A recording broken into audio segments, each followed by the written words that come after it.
Ooh,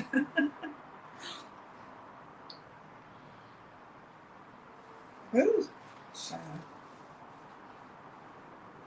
Mm, mm, mm, mm, mm, mm, mm,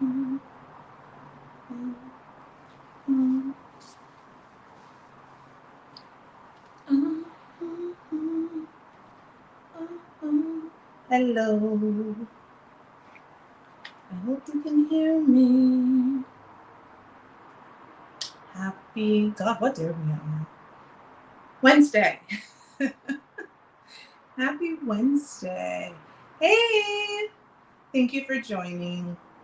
Thank you guys. Honestly, the support that I've been receiving has been so amazing. And I am so blessed and so grateful. And I do not take any of this for granted. So I appreciate every single person who comes in when you don't have to, because you could be doing other things other than watching me talk about my life. So thank you.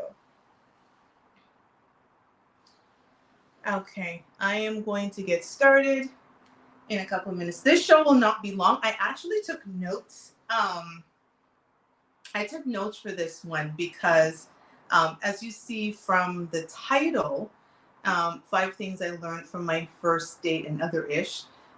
This was interesting because I have not been dating in 3 years. And so I really had to sit back and think, now that I'm back to dating, sorry, I'm also taping on YouTube and my stupid screen keeps going down. Um, but now that I'm back to dating, I think it's interesting for me. And coming from my last relationship into a new one at some point in the future, I certainly hope. I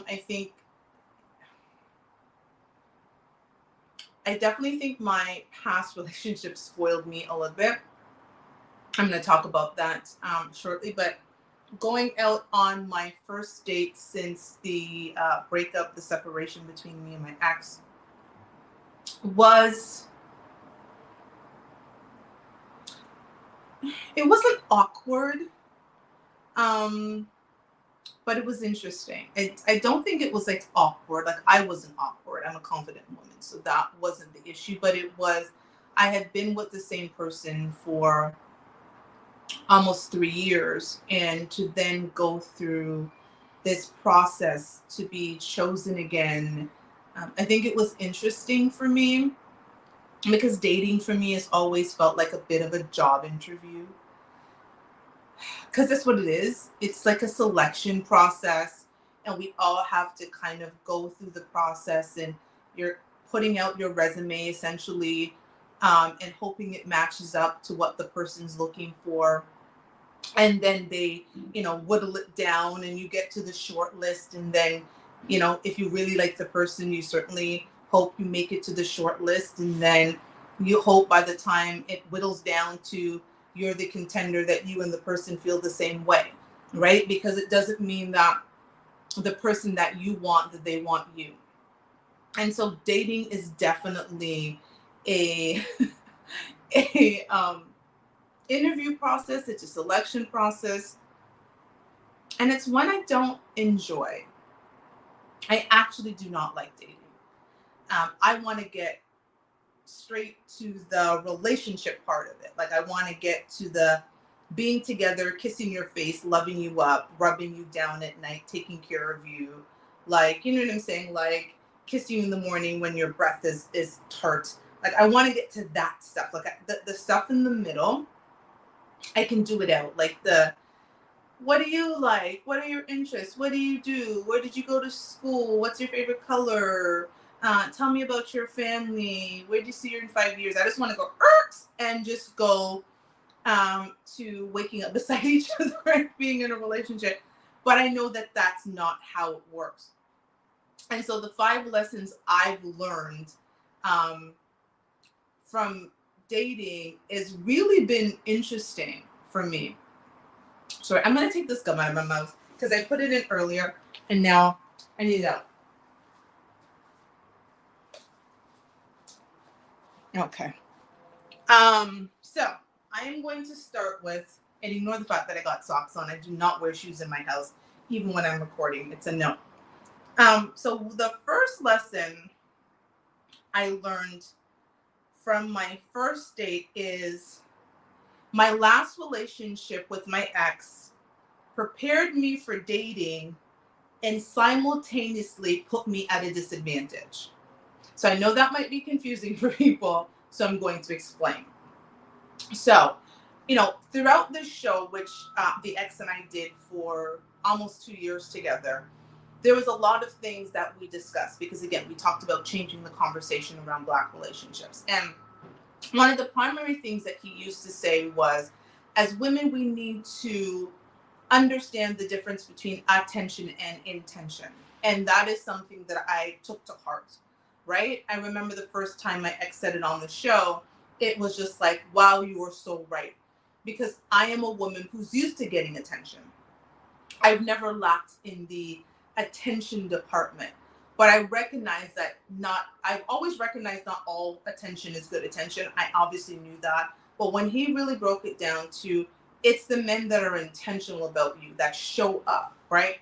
That's when I was just like, if I'm ever going to be single, I have to be cognizant of that.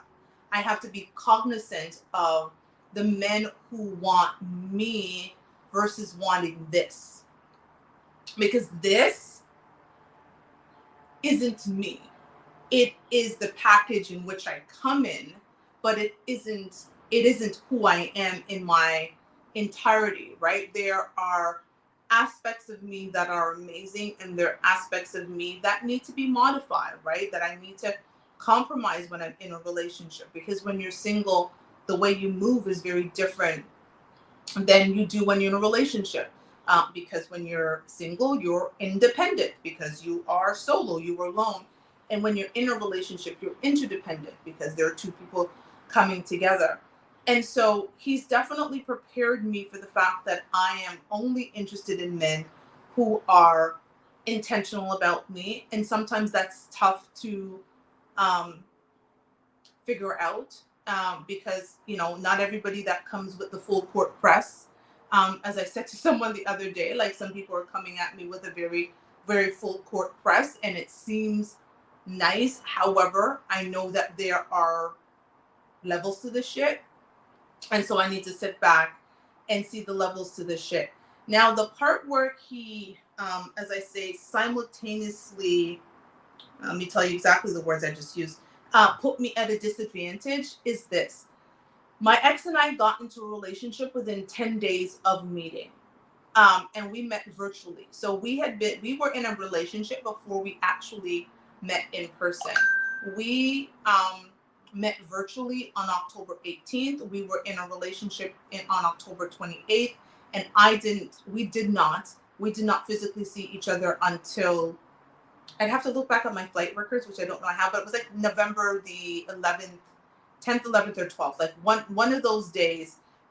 So probably within 3 weeks of um, meeting virtually, we actually saw each other in person, and we were in a full-fledged relationship. It was me and him. We were together. That's what it was. I know that relationships don't move that fast.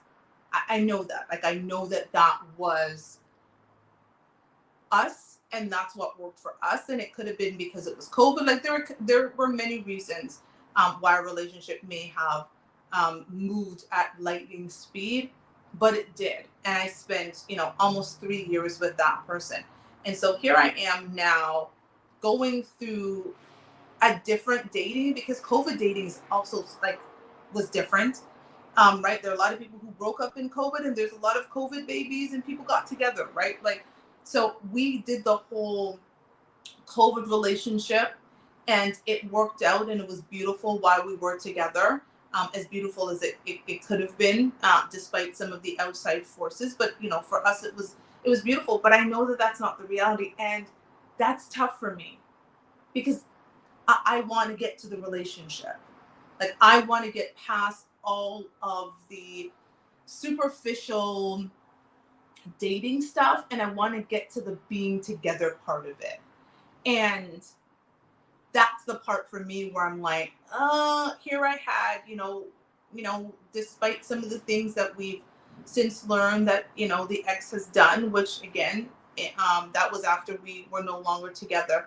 We had, again, a really good ride. And so I'm now back on the market, hoping to have that, knowing that it was like a 1 in a million potential chance of that happening. And I'm kind of bummed about it. I really am. I'm kind of bummed about it because I don't want to do this. I won't lie, I don't want to do this dating stuff. So yeah. So that's that. Number 2, I'm spoiled. So that's what I realized now I am spoiled. I am a daddy's girl. I was gonna say was. My father's passed away, but I'm still a daddy's girl even in death. Like, I am a daddy's girl through and through, and I'm a little bit spoiled. I'm used to getting my own way. I can compromise, but in my life, I get my own way. In my relationships, a lot of the men do bend to my will a little bit, and it's not because of sex or anything else. It's because of the way that I treat them, right? I treat my men like the kings that they are. Like, my men are treated very well. And so because I treat them so well, then it's easy for them to give in to kind of my whims and my needs. And I miss that about a relationship. And dating is so interesting. And yes, a lot of the men who are going to date me may give into my whim because they're trying to get to my vagina. Like, that's the ultimate goal, right? Like, the ultimate goal is to get to my vagina. So again, getting back to number 1, the ex talking about attention versus intention. I know that some of that intentionality in the beginning is going to be so that they can see the fastest way to my vagina. And my vagina is closed for business and may be closed for quite a while. So it's one of those things where I'm like, how am I going to navigate dating knowing that I'm a little bit spoiled? And that can be a complete turn off for some men, but it's who I am. It's who I've been for 43 years. I think I came out of, my mother's cooch, and my father started spoiling me immediately. Like, my daddy spoiled me. I love my daddy to the ends of the earth. And my daughter always says, like, you are spoiled. Like, you are a spoiled person. And so now, again, I had Rob that gave into not all of my whims, but most of them when it came to that. And again, getting back on the dating, I'm just like, oh God, like, I don't want to do this. Like, and again, I was sitting there on my date, and I've been blessed. I am very blessed. There is not piss in my dating pool.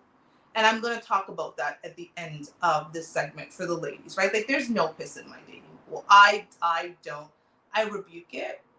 My dating pool is clear, and it's crystal waters, and it's some of the best waters you've ever seen because I am blessed. So that is not the case with me. I'm surrounded by amazing men. And there's a reason for that, because I put myself in situations to be surrounded by amazing men. And again, wait till the end and I'll talk about some of those things. But to get somebody to accept, that part of me, I'm just like, oh my God, I have to go through this again. And I don't want to. So that's what I was sitting on the date thinking, like, I want to get past the part where you're just doing things for me to get to my vagina, and you want to spoil me because that's kind of who you are and that's the type of man you are, as opposed to, again, a man just trying to give into my whim to get to my vagina. Sorry guys, I just realized I left the door open, my balcony door. I'm gonna close it. Sorry, let me just close it because I'm right by the highway. I was cooking earlier and I wanted to air out the kitchen because my condo is like pinch. And so I needed to air out the kitchen. That's better. So that was number 2 of the 5 things I learned on my date. Now, number 3, I value my time. My time is the most valuable resource, and yours should be as well. And I don't like to waste time. I don't like to also waste other people's time. I don't have a lot of time. I have a full-time job. I have a consulting contract. I have clients outside of that consulting contract. I have this show. I have another show. I have a radio show. And I have my books on the market that I have to try to market for people to sell. And I'm writing another book that will come out next year. And I still have a child. And even though she's 21, she's a grown woman, she still needs her mom. And I have friends that I have to. And I have, like, it's a lot. And so when I give people my time, it means something because I don't have to, because I could be utilizing that time editing the show, right? Like, I put all of the content together. So I do all of the creative direction for both of my shows, right? Every single clip you've ever seen on this page, or if you follow my other page, Not Your Typical Girl Talk, I put all of that together. And so I am booked and busy. And so I value my time, and I realize that I don't have a lot of it. And so if I'm going to spend it with someone, it's got to be worth it. And I think it also has to be worth it for them, right? Because I'm cognizant of the time that a man and the effort that a man puts into wanting to take me out on a date, deciding on the restaurant and booking it, and making himself available. And the men that I generally date are men who are booked and busy themselves, right? Like, they are managers or directors or partners or athletes or whatever. I need to not date, first of all. I think I'm maybe getting too old for the athletes at this point. Even the retired ones, like, oh my God, it's exhausting. I don't know why my phone's ringing. So there is that. So I value time. And so I realized that I don't, after the first date, I might give you a second so that I give you a fair chance, but it won't get to a third if I'm not interested. If I'm not interested in, or if they're not interested, because they could also not be interested. I think we have to be honest. Like, I was very honest on this date. I was very honest about what I wanted with my life. I was very honest that, you know what, I was planning a wedding and now I'm back on the dating market. Like, I was planning a wedding. Like, I had a wedding email, I had a wedding dress, I had my wedding party, I had people in my wedding party who were starting to pick up things for my wedding. Like, my sister went somewhere and she sent me something. She said, I saw this. Should I pick it up? Like, we were going towards that. And now I'm back on this market and I'm dating, and I don't want to be. Like, I want to be in a relationship because I want to be married. That's what I want. And so I'm not going to waste my time or the other person's time if there's just no possibility of a future. If we do not align on what we want to do, like, there's no sense in dating a man who doesn't see marriage in his next 2 to 3 years. Because I wanted to be married again by 45. I'll be 45 next November. I'll turn 44 this November, and I'm not going to rush it, but that's what I wanted for myself. I love being married. I love cohabitation. I love waking up to somebody. I love getting up and kissing someone's face. I love taking care of. I love somebody eating my food for the first time. You know, something happened today, and I really wish my ex was around for me to share this with him, because it was something that he would completely understand why I was excited. And so a client of mine, in consulting, I connected him with a major retailer through one of my contacts. And after months of negotiation, he's going to be in several of this retailer's store across Canada. That's a big deal, right? He was excited about it. I am excited about it. And I really wanted to share that with someone. And yeah, I shared it with a couple of people. I shared it with one of my best friends because she was instrumental in bringing that together. She helped me to make the connection for him.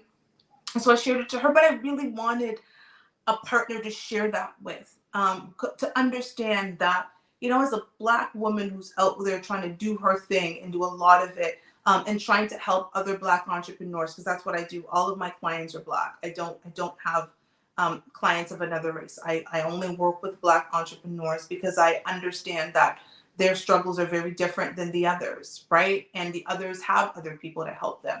And so to be able to know that I was able to help a Black man, first of all, who was an immigrant, who recently had emigrated from Jamaica only a few years ago, who took money that he was supposed to go to school with and invested it into his business, and was at a point that he was potentially looking to give up.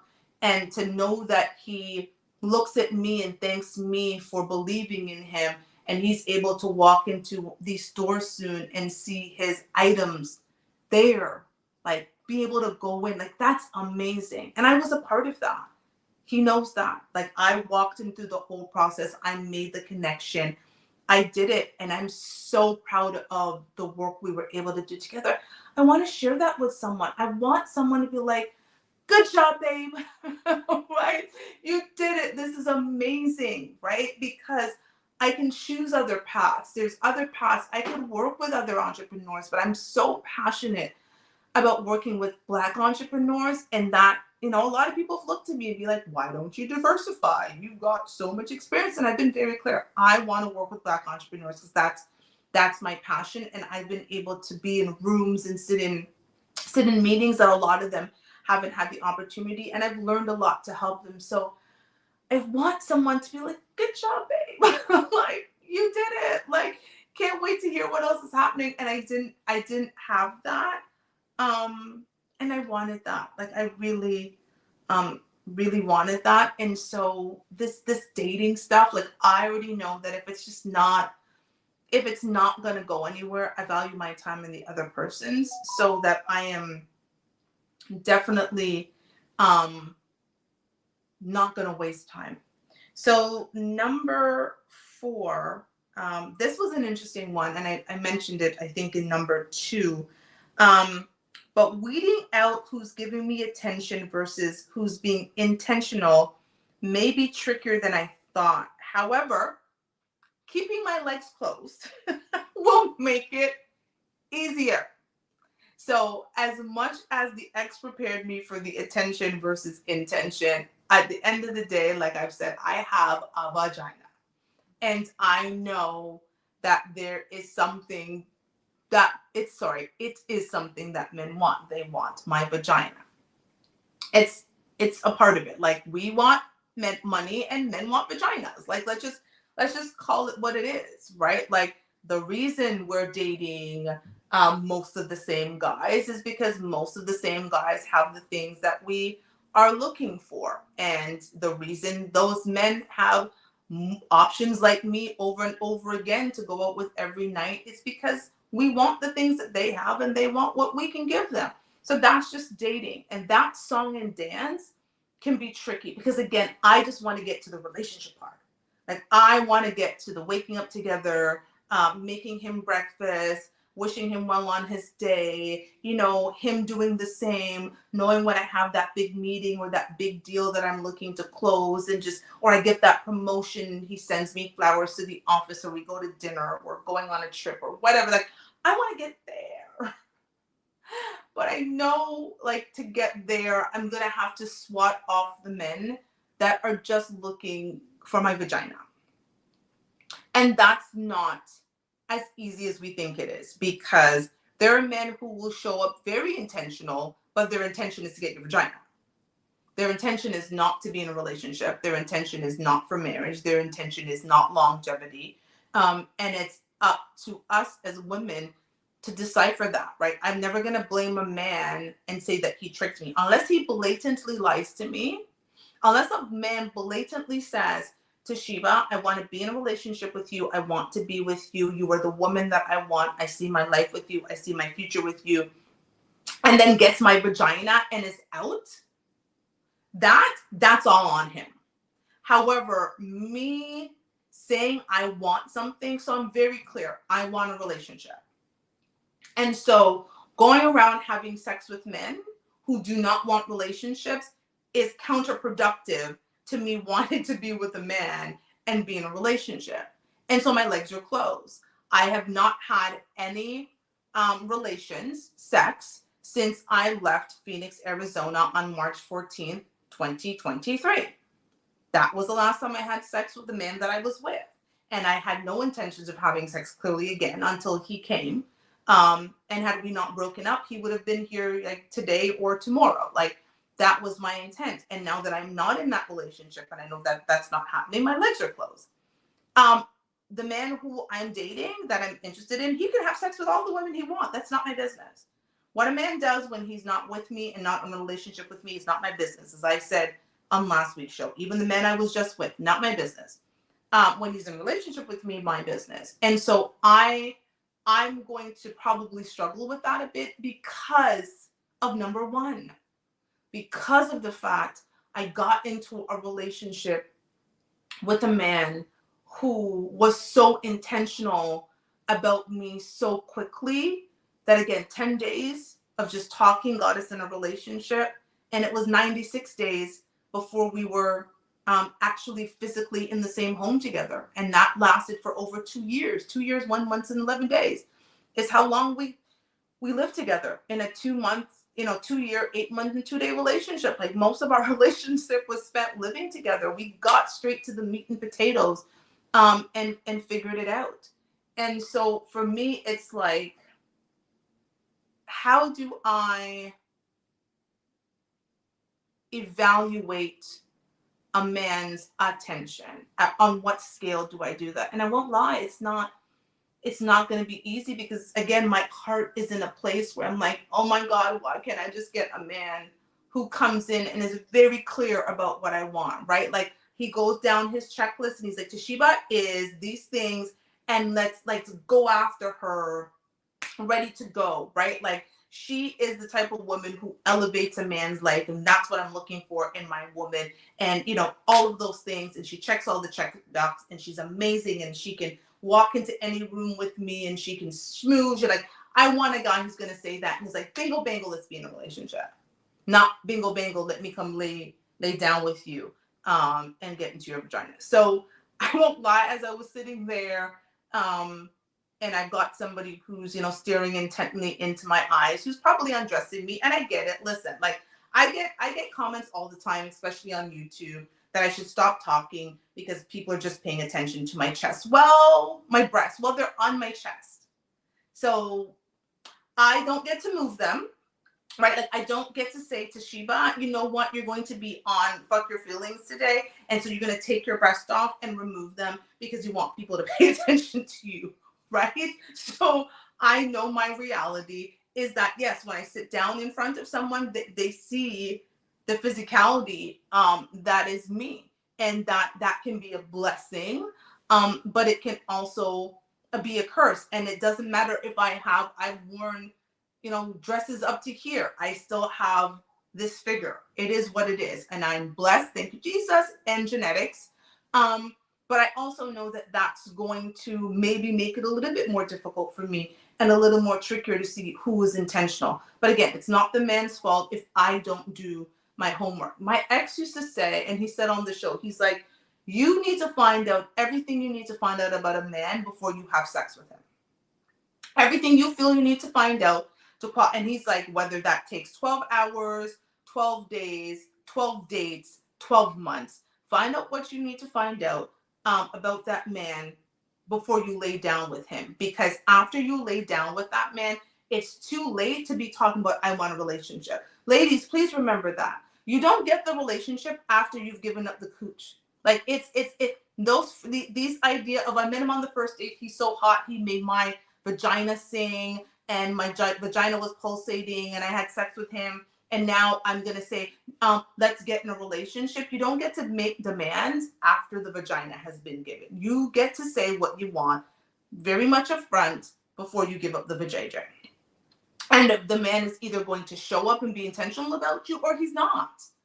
Most men don't change, right? He didn't change after the vagina. He didn't change when he had sex with you. He was always who he was. You just ignored the signs because he was tall, he was handsome, he had money, whatever the criteria is that you determined that it was worth giving your vagina, that's what you were looking at, as opposed to his actions and his words. To me, a man is 80% action and 20% words.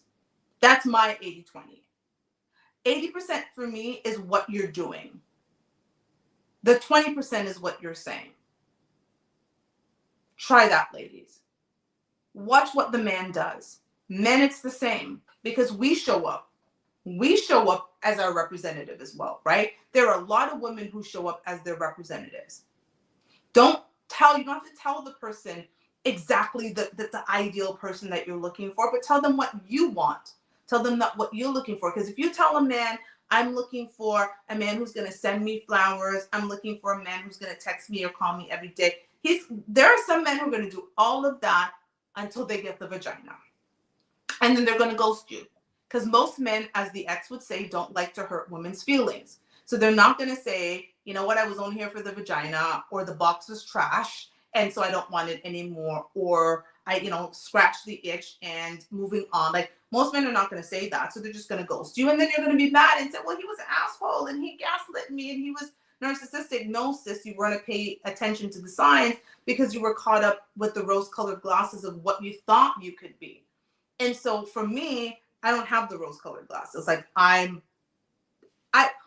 mean, again, I've usually dated the men, like the when they came on Kendra G, and they, rest in peace, Kevin Samuels, they came on Kevin Samuels. I've dated those men. So if I ever gone on Kendra G and I started seeing the man that I wanted, and she will ask, have you dated those men? Yes, I've dated those men. And so I don't need rose-colored glasses because that's my reality. And as I grow older, I also understand I'm blessed. I am blessed as a 43-year-old woman.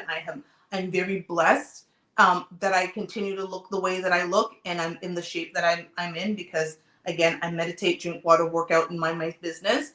But I also am 43, and at 43, the same man is looking at 27 and 28-year-olds, and so I don't have time to just be wasting.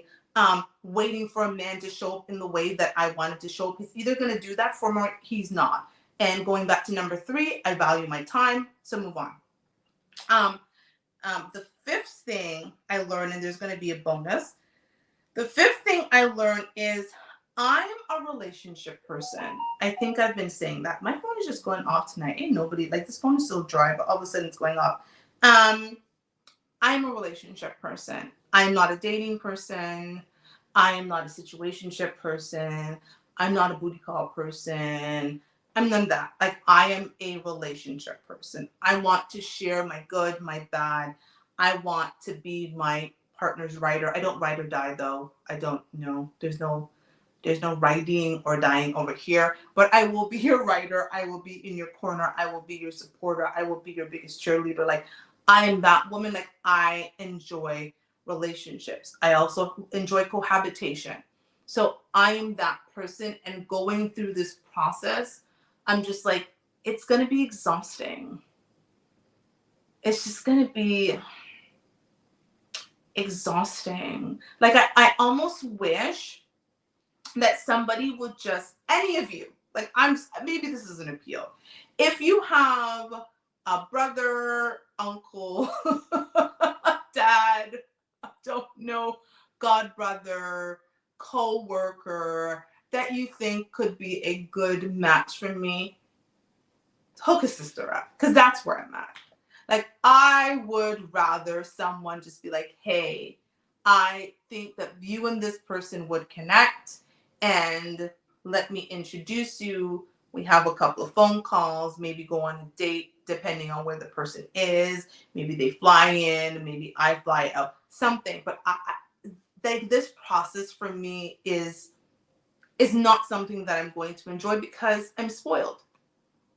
And the ex spoiled me because of the quick succession from our meeting to a relationship to cohabitation to planning a wedding, right? Like, all of that was in a timeline that worked for me. And now I'm 8 years older and 1.5 years away from the deadline. I thought I was going to be married again. And I just want to go back to laying up under somebody and lotioning their skin and putting beard oil in, and I don't know, taking the blackhead out of their nose and the whitehead. Like, I just want to get to that.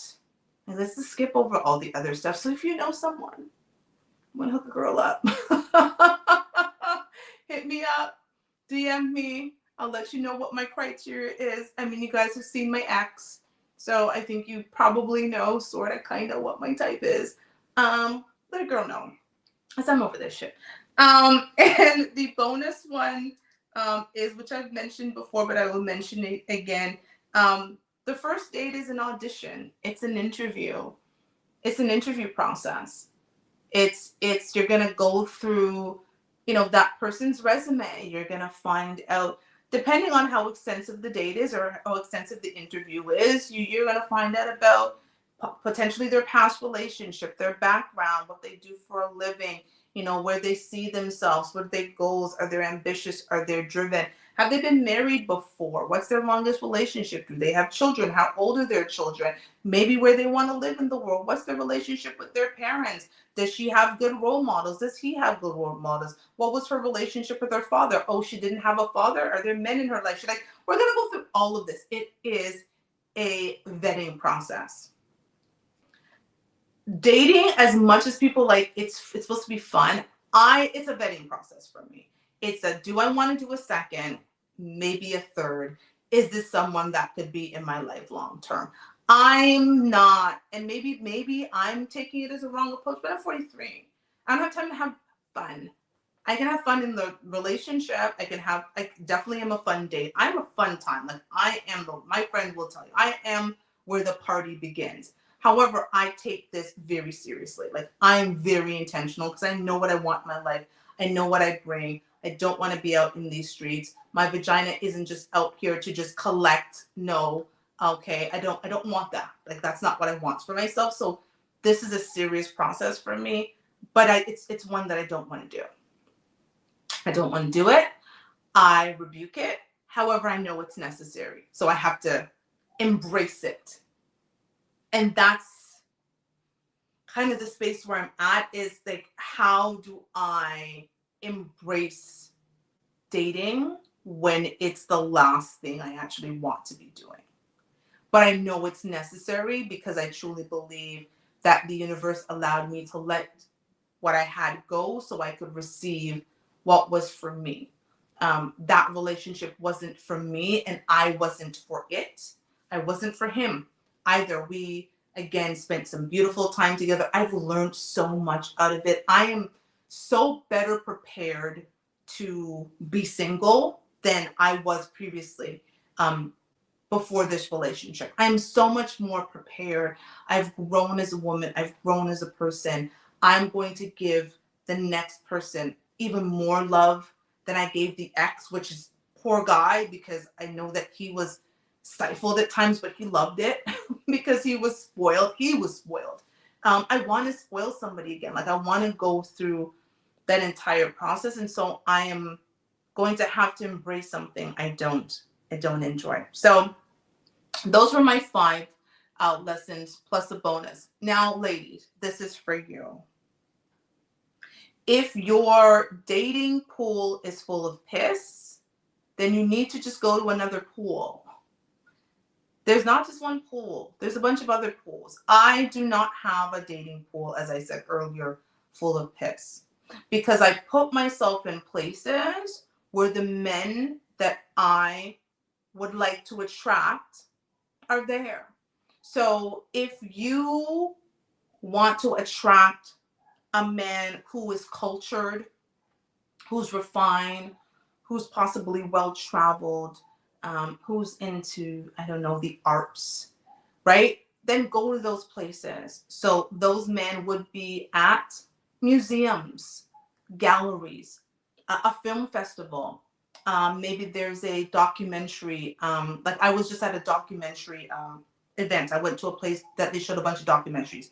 I have to do that for work because I'm in media. I'm in management and media. That's my day job. But I know that the type of men that would go there are men who would also enjoy that.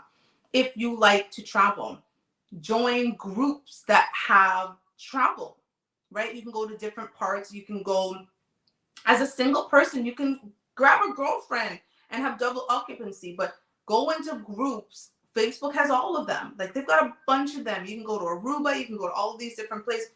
Go to those groups. Join them. Join one of the trips per year, right? Because your husband is like, my husband isn't necessarily in a 30-kilometer radius. That's not where my husband is. So I'm going to go to those places. Start doing those things. If you God, I'll give you. If you want a rich man, go to where rich men hang out. Seriously. If that's your goal, if you are the type of woman who wants a rich man, you know where they're at? They're at the bars at the Shangri-La. They're at the Four Seasons. They're at the theater. They're at networking events. They are at huge conferences. There are those places where those men are going, right? Go do work events, right? Go on work trips, volunteer to be the person. Like, I'm constantly doing work events. I just signed up for a breakfast event. I'm in Toronto, as many of you know, and there is the Toronto International Film Festival. So a potential client is having a breakfast event. It's 9 a.m. in the morning, right? But I'm going. I'm going to go to that breakfast event. If somebody invites me to cocktails and it's 7:30 after work, I bring different shoes and I change into them and fix up my makeup, right? Like, I'm going to go to the places to meet the type of men that I want. But you also, ladies, and I'm not going to keep you long. It's okay if you do not qualify for the men that you want. Stop forcing yourself on men who you don't qualify for. We got to do better. When I was 22, 23, back on the market as a single mother, I knew that my pool of men was going to be different because I was a young mother. And so the man that I may have wanted at that time probably wasn't looking at me. And I've had men in my life over the years who I've had conversations with them about that, right? Was me being a young mom, and I don't like to call myself a single mother. We were in a single income household, but my daughter's father is very involved still to this day, right? Like, she's graduating in October and we're going to proudly be there as her parents. Like, he's been involved. So I was in a single income home, but I was not a single parent because I had a very active other parent, and God bless him for being there, because we were young parents. But I understood that means that I didn't qualify for certain men. Ladies, some of the choices that we have made in our life have disqualified us from the men that we want. Face the reality. If I had 4 children by 4 different men, I don't know if I would have been able to date some of the men that I've been able to date. That's just the reality. I also know that if I was 25 and 26 and didn't have a child, I would have also met different men. I recognize that. The choices that we've made have disqualified us from certain men, and that's okay. Go to the men who actually want to be with you. Why are you fighting for the men and putting yourself up to fail? Like, you're gonna fail. Like, or make better choices. It's time that some of us ladies, please, some of us need to make better choices. And you can start today. Make better choices. You can control nothing else but your own choices. I can't control what another person does, but I can control the choice that I make. I've made a choice. I am not going to just give my vagina away just because a man is showing me some attention. I want a man who's intentional. I want a relationship. And so my cooch is on lockdown. This is not a celibacy journey or a abstinence journey or a whatever journey people want to call it. This is she wants a relationship, and the man who gets her cooch is the man who also wants the same thing that she wants. It's not that difficult. It's not that difficult of a concept. Lock it up.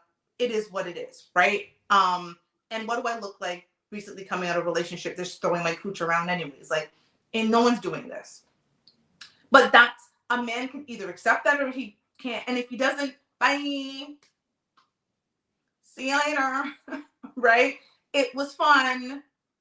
I don't need to compete with another woman sexually. Listen, if you want to date me and you want to continue to date other women and have sex with them, go ahead. Because we're not together. But the moment you're coming with some intentionality, we need to have an agreement about what we're looking for. And ladies, we got to do better. Like, we have messed this up for ourselves. The men didn't do it. The men didn't do it. We did it. We did it. And so we have to fix it. We did it. We did it by saying we were wanting a relationship, and someone like my ex comes around and all of his 6'9" glory and his deep voice and his size 15 shoes and his handsome face and whispers some sweet nothing in your ear, and your vagina started getting moist, and then all of a sudden you were in bed with him, and that man didn't say nothing to you of any value for what you were looking for. Trust me, my ex used to tell me the stories from him being in freaking middle school to even before he met me. Just the stories of the situations that he got into. Like, I was the fourth relationship he had in 40 something years, but he's been having cooch thrown at him forever with minimal effort. With minimal effort. And he got to a relationship with me without even sampling the cooch. There's a reason for that. Because he didn't have to. Because he gets cooch thrown at him all the time. Constantly. We do that. We do that. We make it so easy for these men that why would someone like my ex actually want to put in the effort? It's no effort to get a woman who looks like me or better than me. He just has to show up in a room. No thank you. That's my, no thank you. I don't want that. And because I don't want that for myself, as I go through this dating freaking journey, which I hate, I'm very clear about what I will do, what I will not do. And if it means that I am single past the time I would like to be, then that's what it means. Because the man who is for me is going to show up and be intentional. He's going to show up and think to himself, she is the woman that is going to elevate me. And men, I'm going to say this to you as well. Stop dating women who have nothing to lose, but will help you lose everything. Because a lot of you are sticking your raw penises into the vaginas of women who have nothing to lose, but will help you lose everything. And then they end up pregnant, and all of a sudden you're now a family. You came for sex, and you're leaving with a baby. Do better, people. Be better. So those are my last words. Thank you for those who have joined and listened. I'm going to keep you abreast of this journey, and I'm very serious. If any of you know, I'm going to give you some of the criteria I'm looking for right now. I'm looking for an older man. I'm 43. I have no business dating a 35-year-old. So no, thank you. No business. So I'm looking for a man, preferably older than 45. I'll take 50. Because I'm 43. I'll take 50 plus.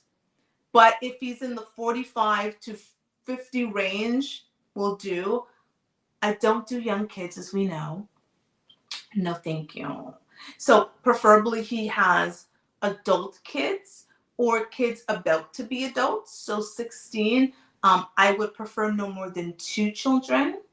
I would have liked him to have been previously married and is in an amicable relationship with his ex.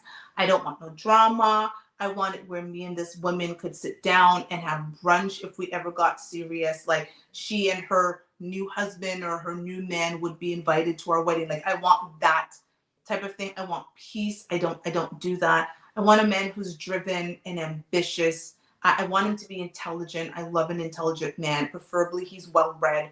I have got a bunch of books and I write books. So that's kind of important, that my man likes to read. I like him to be refined. Please let him have a passport, because I have a passport. I'm probably on my 7th passport. I don't know what number I am right now, but I have a passport. Canadians, we have passports. We get them there for about 10 years, and it allows us to travel to different countries. So having a passport is kind of important, or at least be willing to get some. He loves what he does. He doesn't play the victim, and the world is against the Black man. I don't want that guy. I want a guy who sees so much for his future and knows that having a good woman by his side is going to help him to get to that next level. I want a man who is in a job that allows us to go and network, because I love networking events. Like, I love a good networking event. I'll take a man in a trade, but I'm a corporate person, so I love those events. If he's in the trades, he's got to be open to going to my corporate events, because I'm constantly going to events. So the company that I work for, we hold the equivalent of the Oscars in the US. So every year we put on an event that celebrates Canadian talent in media and film. And so I'm constantly having to go to different events, with some of our partners and our sponsors, and of course, attending that event every year. So I want a man who's open to that, who can navigate those rooms, because those rooms have heavy hitters in them. So that's the man I want. I didn't give you his height. I didn't give you his weight. I didn't give you his looks. I will tell you, it has to be Black. I do not date the others. I only date Black men. I cannot have a show called Changing the Conversation Around Black Relationships running around with my white man. It ain't gonna work. So he has to be Black. He can be from any country. I have dated men from various countries. My ex-husband is American. My ex, clearly, as you all know, was American. American men tend to take a liking to me. But if they're from other parts of the world, as long as they can travel to Canada, that would be ideal. So, you know anybody like that? Let us just know, because God, dating for me is going to be a thing. So I appreciate everybody. I want to thank you. You could be anywhere else, but you decided to come here and be with me. Hopefully I'll get some of these DMs with these men that I just described. Help a girl, because maybe that's a new show, like Toshiba speed dating and whatever. I don't know. We're gonna figure it out. Somebody match me. I don't know. Toshiba gets matched. We can figure it out, but help a girl out. I appreciate everybody. I'm going to go eat, and I actually have another show that I do at 9:30 on Wednesday. So if you're not following that show, go check out Not Your Typical Girl Talk. It is hilarious. I do it with two of my friends, and we just talk about the foolishness that we do on the internet. But before I go do that, I'm going to go eat some food that I just cooked and get myself together. But I appreciate you all. Love you all. I will see you next week. So bye to you, Instagram. And now, bye to you, YouTube.